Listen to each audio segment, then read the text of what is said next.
Okay, the final item of business this evening is a members' business debate on motion 17172 in the name of Claire Adamson on the harm of gambling addiction. The debate will be concluded without any questions being put, but I invite members wishing to participate to press the request to speak buttons, and I invite Claire Adamson to open the debate around 7 minutes. Ms Adamson. Thank you very much, Presiding Officer, and can I thank all those members who are taking part this evening and also those who supported the motion to allow it to come to the Chamber this evening. Problem gambling is a serious public health issue. It has far-reaching consequences for individuals, families and the wider communities that we all represent. A public health issue requires a public health, person-centred response, and that is the framing I would like to have for this debate this evening. Problem gambling and addiction more generally doesn't just impact on finances. It can have serious implications for the health and well-being of not just the person with the problem, but their immediate friends, family and loved ones. It can cause financial ruin. It can result in health and well-being issues, and people experiencing problem gambling face a stigma and judgment that can put people off seeking the help that they so desperately need. Loss of employment, debt, deterioration of physical and mental health can lead to increased risk of suicide amongst individuals affected by problem gambling. Indeed, I've reflected on my own framing for this debate, and I know from working with some brilliant recovery charities in Motherwell and Wishaw that terminology is important and it can be charged if it's not framed correctly. Understand this can be stigmatising in itself. It felt necessary in the context of raising awareness of support for most problematic cases. I must also consider my own language in terms of empowering people rather than judging, and empowering them to seek that help. A public health response, as is the case with drug and alcohol use, is about framing these debates as a person-centred, awareness-raising, compassionate response to problem gambling. We are not going to end gambling. It's practically as old as humanity, I would suggest. But we can recognise that if it gets out of control, that there is help for those struggling. People will continue to gamble, but according to Public Health Scotland, 58% of adults aged 16 and over have gambled within the previous 12 months. I do not accept that betting companies have done all they can to reduce those harms. According to the Scottish Health Survey in 2020, around 55,000 people are estimated to be experiencing severe gambling problems, with a further 3.8% at risk of developing gambling-related issues. And they go beyond, as I have already said, the individual. It is estimated that for every person affected by a gambling problem, there will be 6 other people in their family and friends and working environment that will be deeply affected by it too. And we know this is not a gender issue. We know that there are female and male people struggling with addiction in this area. Although I have to say that the targeting from the organisations that offer the opportunities is very different and gender-focused.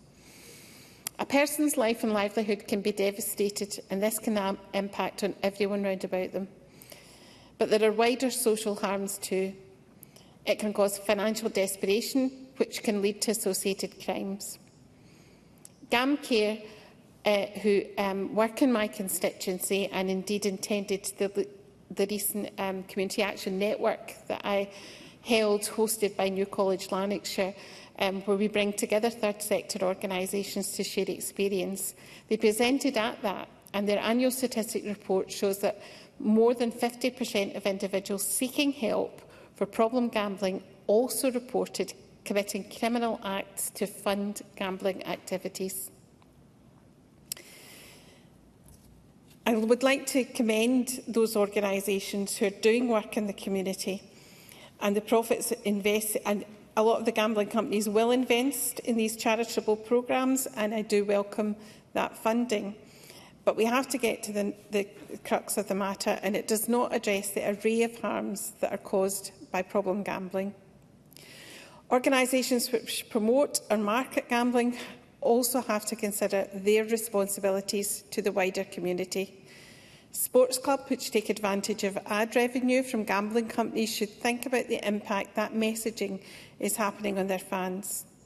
I know that teams are struggling, and I know that many clubs position themselves at the centre of their community, including Motherwell Football Club. It's a prime example in my own constituency in terms of its incredible community work and fan engagement. As also with Wishaw FC, formerly a juniors, now semi-pro side. But many sports clubs, by chance or design, have a unique social role within their communities. That role gives them, in my view, a serious social responsibility, and decision makers should consider whether the revenues are worth it, knowing the harms and problems that can be done to the fan support base, and indeed some of the players, which we have seen. But it's not a unique sports problem. Gambling takes many forms: scratch cards, lottery bingos, games on mobile devices, as well as the more traditional sports and casino games. Our high streets are full of betting establishments, many of which also will have fixed odds betting machines in their premises. And I know my colleague Stuart McMillan, who's here for the debate this evening, has done a lot of work on highlighting the dangers of these fixed odds machines. Yes, certainly. McMillan. I thank Claire Adamson for taking the intervention. Just on the fixed odds betting terminals, one of the arguments that the bookmaking companies put forward at the time when they were campaigning to not have any changes to the fixed odds betting terminals was the fact that they claimed that stores would close, jobs would be lost, and it would have a financial detriment to their businesses. Is Claire Adamson aware of any of these claims that have actually happened, or were they really just false claims by that industry? Yeah. Claire Adamson. I think the industry has been very defensive of its position in these areas, but I am not aware of any fewer betting establishments in operation, certainly in my constituency. Can I just finish, Presiding Officer, by highlighting a drop-in event that I'm having tomorrow after FMQs, where GamAware and the Simon Community, RCA Trust and the John Hartson Foundation will be here to talk about real-life experiences of gambling problems and offer that help and raise awareness of the help amongst my colleagues of what's available out there when people are in need. Thank you. Thank you, Ms Adamson. We move to the open debate. I call first Alexander Stewart to be followed by Ben McPherson. Around 4 minutes, Mr Stewart. Thank you, Presiding Officer. I'm pleased to be able to contribute this afternoon's debate, and I thank Claire Adamson for bringing this important issue to the Chamber. Gambling addiction can affect many aspects of someone's life, including their relationships, their finances and their physical and mental health. It can also affect others around them, Presiding Officer. Anyone who has seen a family member struggle with gambling addiction will know this all too well. Data has shown that over 80% of those with a gambling problem reported family or relationship difficulties. Other factors which can increase the risk of developing a gambling addiction can include starting gambling at an early age, problems with drugs or alcohol, or having a mental health condition. And we've already heard this evening it can go into criminality and it can be problematic for individuals. One of the biggest problems with the gambling addiction is that it is easy for people to cover it up. In many cases, close friends or family members do not realise anything is wrong until thousands of pounds of debt already have been added up. The wider effects of gambling also extend to the whole economy. Estimates from the Institute of Public Policy Research suggest that problem gambling could be costing Scotland up to £16 million a year. It is also concerning that gambling problems are most common within young adults, and it's estimated that 55,000 11 to 16-year-olds are believed to have a problem with gambling. In a recent survey, the Gambling Commission also highlighted the concerns that there's a trend of individuals between the age of 11 and 17 with signals and signs that problems have doubled in that from previous years. Happy to do so. Stuart McMillan. I thank Alexander Stewart for taking the intervention, but he also acknowledge that, sadly, because of people's addiction to gambling. Some individuals sadly have committed suicide, and that certainly way is a lot worse as compared to the £60 million estimated to the economy. Alexander Stewart. I thank Mr Millen for the intervention. Yes, and I will go on to mention that later on in the speech. But suicide is a massive issue for some individuals because they can see no way out of that gambling addiction and nowhere to go. And if they don't get the support that they require, then that is a problem for them. And I welcome the fact that there are some organisations and services like GamCare and also organisations like Gambling Leap, which was funded by a Fife resident, Colin Brown, drawing on his own experience of gambling, which cost him over £250,000.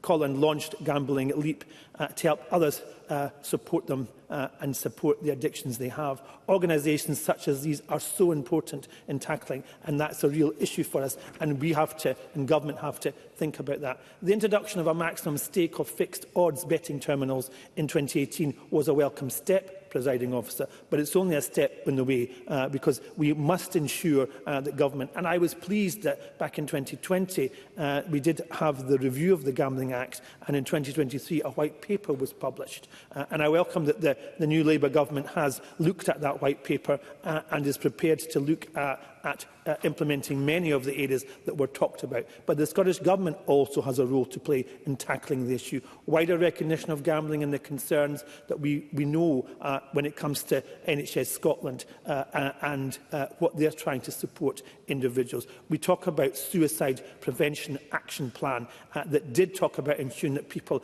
are able to access the correct treatment access across health and social care. But it is a problem that we deal, and I'm disappointed that we still don't have any specific NHS clinics for people with a gambling addiction here in Scotland.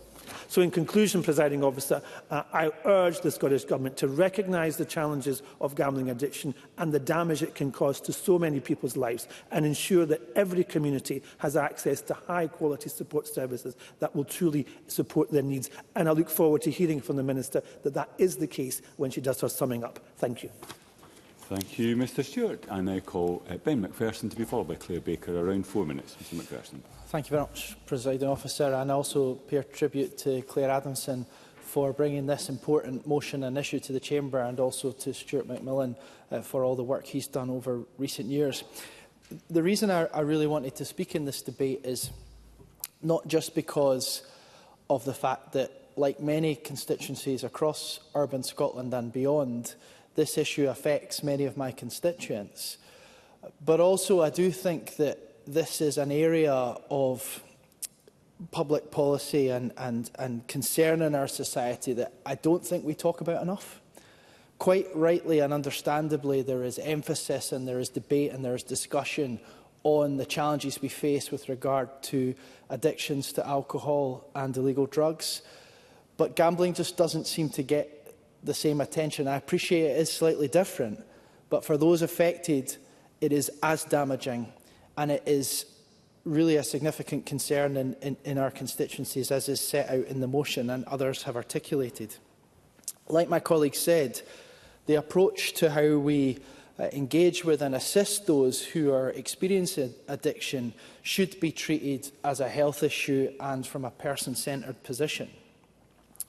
But I do also think there's an area of consideration that we perhaps should spend more time on as a Parliament and as a society, about how to work collaboratively with our colleagues in the UK Parliament and indeed beyond the jurisdiction of the UK on addressing the prevalence of this in our society. All the main streets in my constituency have a bookies. You go on the internet and gambling is advertised. All our major sports are now disproportionately dominated by gambling advertising. The Premier League in England have commendably committed to try to remove gambling companies as the main sponsor on shirts from next season onwards. Whether that transpires or not, we are still to see if that happens. But major football clubs are sponsored by these, and indeed the leagues are sponsored by these companies now. Now, I appreciate that's because gambling has a relationship with sport in terms of the process of putting bets on, and the whole concept of gambling is often, in many cases, related to sport. But I do think this is really getting to a situation where it needs serious attention. And I do think, whether it's the Gambling Commission or the actual hard regulation in law, most of this is reserved. But what soft power can the Scottish Government use? From a members' debate I led last year, we now have a gathering, which is a ministerial round table on Scottish football. Can that do more? What more can the government do in terms of engaging with public policy on town centre regeneration? Is there planning law considerations that could be utilised? When it's engaging with UK government, what more can we do online? And I would say that to give credit where it's absolutely due, we have an ally in this in terms of our previous colleague Ruth Davidson, who's done a lot of work in the House of Lords on this issue. And I wonder if the Minister may want to engage with her and other politicians in the UK Parliament as to how do we do more to tackle this very serious and growing issue in terms of the damage it's causing and its prevalence in our everyday lives. Thank you, Mr Macpherson. I now call Claire Baker to be followed by Stuart McMillan in around 4 minutes. Ms Baker. Thank you, Deputy Presiding Officer. I wish to thank Claire Adamson for bringing this debate to the Chamber today, providing an opportunity for us to speak about an issue that has consequences for individuals, families and communities across Scotland. Though gambling can often be portrayed as a harmless leisure activity, gambling disorder is a significant issue, which for thousands of people carries serious risks and devastating consequences. The motion for this debate highlights some of the figures, notably that around 1% of the adult population are experiencing severe gambling problems, with a further 3.8% at risk. Tens of thousands of people across Scotland are living with the serious consequences of gambling harms. And we know these consequences can go far beyond personal finances. Gambling can and does destroy lives. The impacts include job losses, unmanageable debt, mental and physical ill health, relationship breakdown, and in the most tragic circumstances it can provide, there can be also suicide. These harms are not abstract, they are present in all of our communities. One example which Alexander Stewart has raised is Colin Brown, and Colin is a former Fife Council worker who is sharing his story in partnership with GameCam Scotland to highlight the services available for those struggling with gambling addiction. Colin was a promising young footballer and he would bet on matches, at times stealing from his mum to fund them. When he started working, he used loans and credit cards to fund his addiction, spending hours in bookies. He got to the point he felt that it was taking over his life. Colin left his job and moved abroad, but he still found himself hunting for casinos. Despite significant losses, he continued to gamble until 2023, when he took a different approach to tackling his addiction. He began self-improvement practices like meditation, podcasts and cold water therapy. He also importantly shared his story so he could connect with others in similar situations, so they can see someone who has gone through it. He's an example of how important it can be to try different types of support and to not give up hope, and also provide an example of someone who recognises the problems they've had and what they've done to try and address it. I want to join others in commending organisations like GameCam and John Hartson Foundation, who are doing life-saving work. But alongside dedicated organisations like these, we do need a coordinated, properly funded public health response backed by robust data. While the Scottish Government commit to a public health approach, and that is welcome, we need clarity on how this is being delivered on the ground. Where and how is support being signposted? Are GPs and frontline services trained to spot the signs and make referrals? Are we collecting and publishing data locally so we can better understand the scale of the problem? Without that evidence base, it's difficult to assess the adequacy of support services. We should also recognise that gambling harms are not experienced equally. People in deprived areas are more likely to be affected, and women are disproportionately impacted by the gambling of others. Gambling harm frequently coexists with other challenges, including poor mental health and alcohol misuse. In areas of social deprivation, we need to acknowledge the layered nature of these harms and tailor our responses accordingly. This means ensuring that support services are well publicised and accessible in every community. I share the concern expressed in the motion about access to gambling products and the aggressive marketing of these platforms.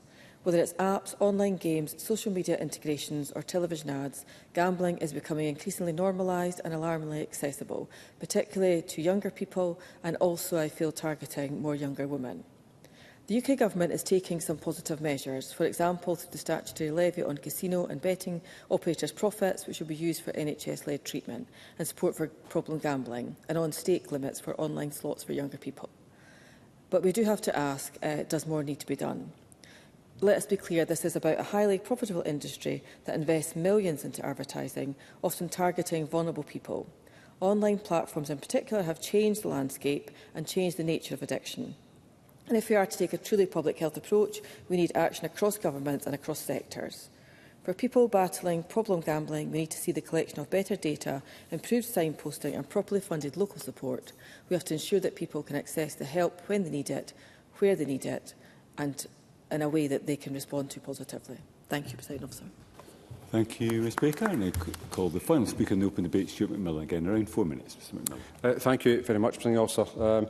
I actually intended to come here just to listen to colleagues, but I've pressed the button because I wanted to kind of highlight a couple of points. Alexander Stewart spoke about the white paper by the previous UK Government.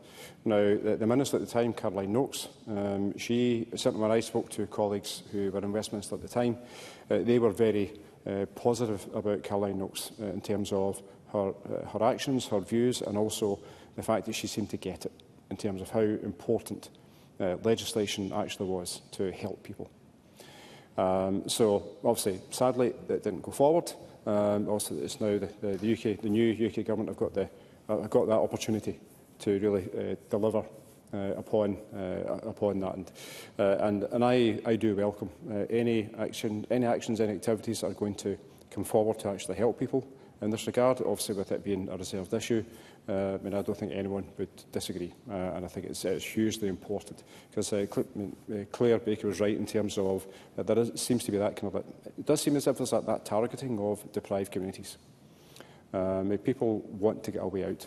They want to try to regain their life, and for some, sadly, it's about chasing that next, and hopefully that next win, which certainly is a huge problem. Ben McPherson spoke certainly about the online services. Now, I know that there are in some territories across the world, this is actually one of their main economic drivers. Åland, in between Sweden and Finland, is an example because a lot of the online gaming is actually based in Åland, as one example. And that's it's a small island community, which the Presiding Officer will know very well, certainly with his island links. So that's hugely important. So I accept the point and accept the challenge that we do need to try to look at this, not just about a Scottish or a UK perspective, but look at it elsewhere as well. But there will be some pushback on that because of the economic importance of that sector into some of these areas. On the fixed odds betting terminals point, it struck me, obviously, when Claire Adamson spoke about it, that I was in the Devolution Further Powers Committee, and I was championing the aspect of getting the FOBTs, getting that power transferred to this Parliament. And it really struck me at the time that one company in particular, others did as well, but mostly one, which was William Hill, they started to engage with MSPs. They hadn't done so beforehand, because for them, in terms of the sponsoring football, the sponsoring the Ayr Gold Cup, and other activities, so they started to lobby all MSPs to try to get the message over that actually, if FOBTs were to come here and the stake went from what it was down to £2, then jobs will be lost and facilities will shut. Now, that hasn't happened. But since obviously that bill's passed, we have that power, but obviously because the stake's down to £2, William Hill stopped engaging with this Parliament because they don't see it as a challenge anymore or as a potential threat. So I think that the point that, once again, that Ben McPherson raised in terms of how much more that we need to talk about this, is very much a good thing. The public health approach, absolutely agree. But it has to be, certainly across the 4 countries, in the UK in this as well, because of the reserve powers and also the responsibilities here.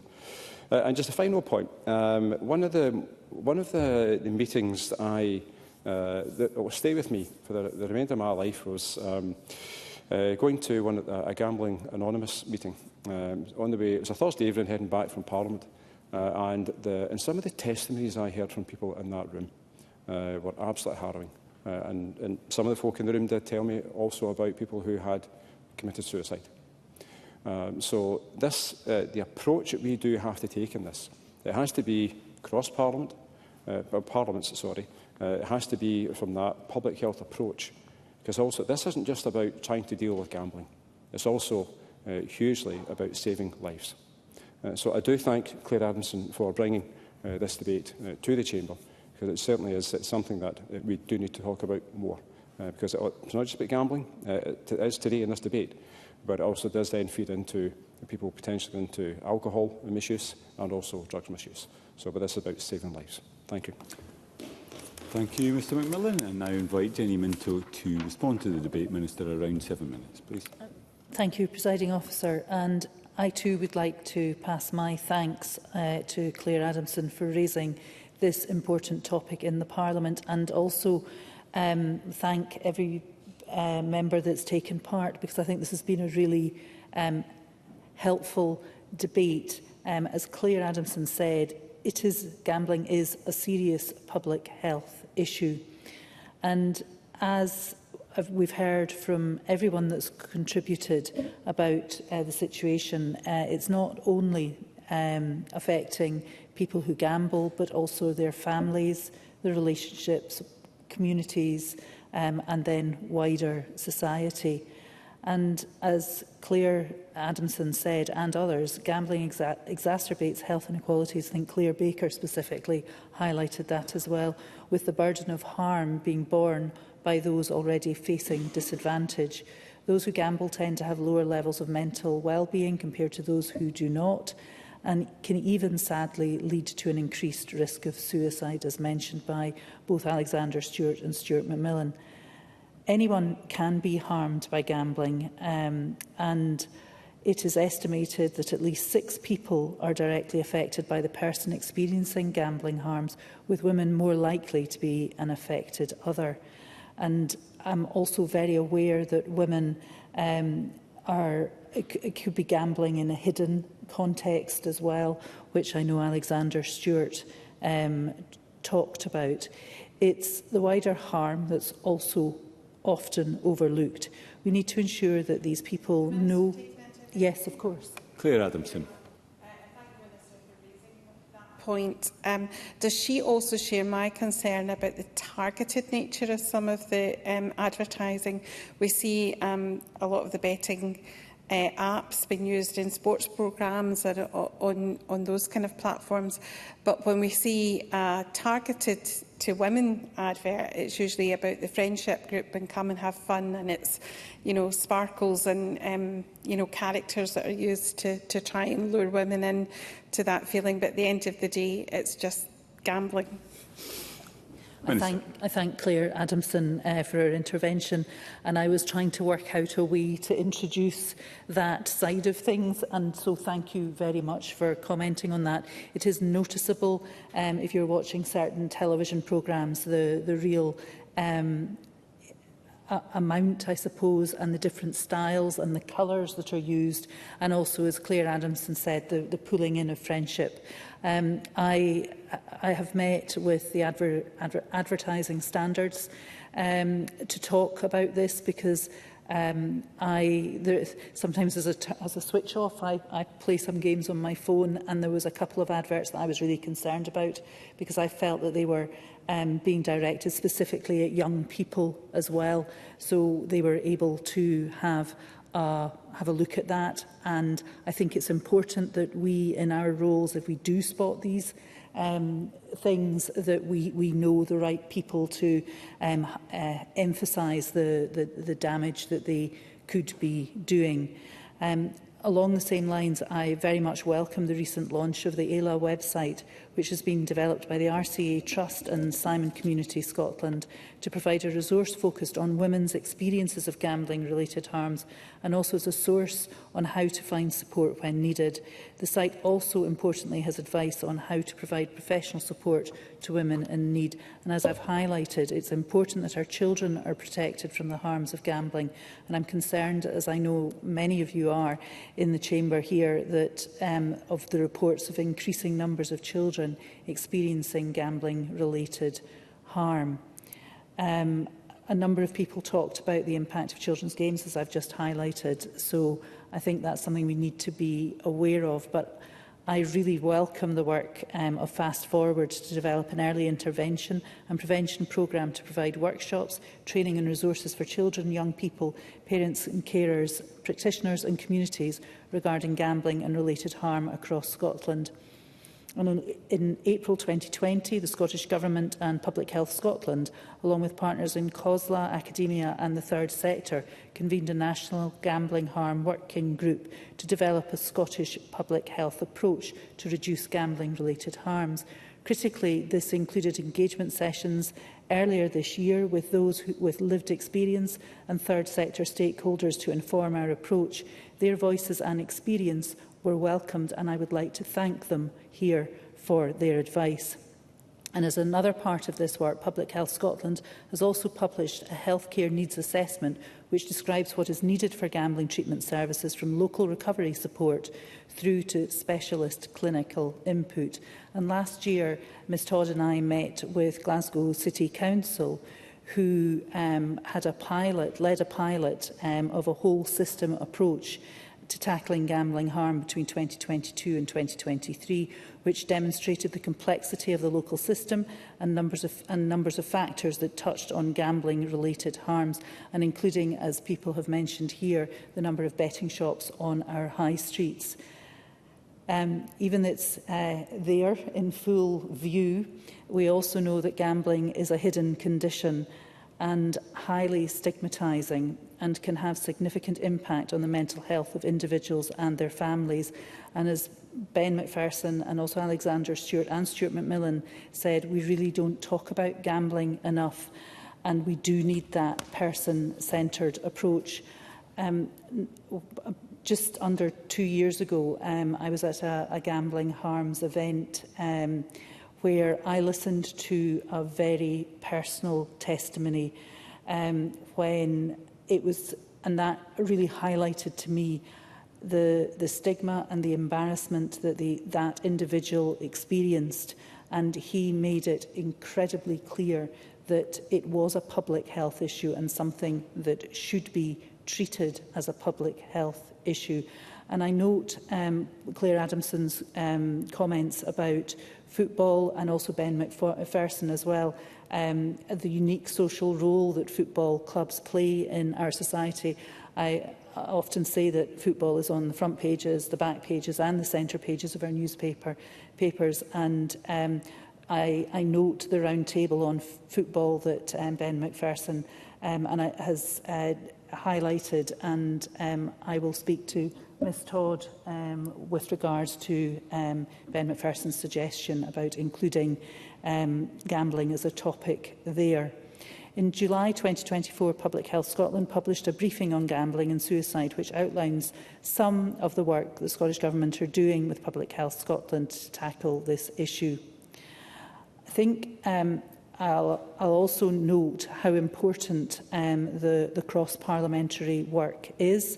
And I very much welcome the introduction of a statutory levy on the gambling industry, which will provide much-needed funding for this hidden issue.